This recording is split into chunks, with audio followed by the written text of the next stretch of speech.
Majlis Pertubuhan Penerbangan Awam Antarabangsa ICAO semalam memutuskan Rusia bertanggungjawab atas insiden tembakan jatuh sebuah pesawat penerbangan Malaysia MH17.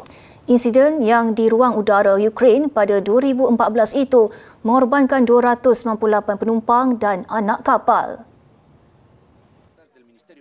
Kerajaan Belanda menyatakan ICAO dijangka meneliti bentuk pampasan yang sesuai dalam beberapa minggu akan datang. Agensi berita Rusia melaporkan pihaknya telah menghantar pertanyaan rasmi kepada ICAO berhubung keputusan terbabit namun belum menerima sebarang maklum balas pada masa laporan itu. Pesawat Malaysia Airlines MH17 yang berlepas dari Amsterdam menuju Kuala Lumpur pada 17 Julai 2014 ditembak jatuh di ruang udara timur Ukraine ketika konflik sengit berlaku antara kumpulan pemisah pro-Rusia dan tentera Ukraine. Pada November 2022, Mahkamah di Belanda menjatuhkan hukuman terhadap 2 warga negara Rusia dan seorang rakyat Ukraine atas kesalahan membunuh dan terlibat serangan tersebut tanpa kehadiran mereka di mahkamah. Pihak Moskow menyifatkan keputusan itu sebagai memalukan dan menegaskan mereka tidak akan mengekstradisi rakyatnya. ICAO yang berpangkalan di Montreal tidak memberikan sebarang maklum balas segera apabila diminta untuk mengulas mengenai isu ini.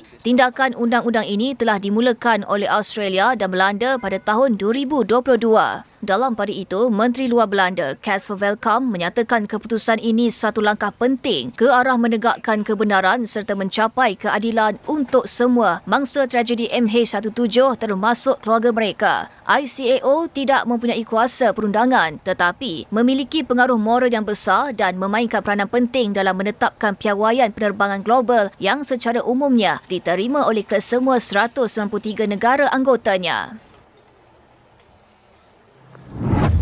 Dalam pada itu, Belanda dan Australia menggesa ICAO supaya mendesak Rusia memulakan rundingan berhubung insiden tembakan jatuh terhadap pesawat Malaysia Airlines MH17. Kementerian Luar Belanda menerusi satu kenyataan ICAO mengenakan kewajipan ke atas Persekutuan Rusia untuk memulakan rundingan dengan Belanda dan Australia mengenai perkara ini serta menyelia proses tersebut. Menurut Kerajaan Belanda, ICAO memutuskan Rusia bertanggungjawab terhadap nahas pesawat MH17 dan telah melanggar Konvensyen Chicago 1944 mengenai penerbangan awam antarabangsa. Pada Jun 2024, Rusia menarik diri daripada prosiding ICAO berkaitan pertikaian dengan Australia dan Belanda atas alasan badan itu tidak mempunyai bidang kuasa terhadap apa yang disifatkannya sebagai tuduhan rekaan. Kementerian Luar Rusia mengulangi pendirian ia tidak mengiktiraf bidang kuasa ICAO mengenai perkara ini mahupun sebarang keputusan yang dibuat selepas itu. Pasukan siasatan bersama JIT yang membabitkan Australia, Belgium, Malaysia, Belanda dan Ukraine telah ditubuhkan bagi menjalankan siasatan jenayah terhadap insiden itu. Pihak berkuasa Rusia secara konsisten mempertikai penemuan JIT dengan mendakwa siasatan tersebut tidak disokong bukti yang kukuh dan enggan mengambil kira hasil siasatan pihak Rusia sendiri. Undian berhubung keputusan MH17 itu diadakan secara tertutup dan keputusan penuh belum didedahkan.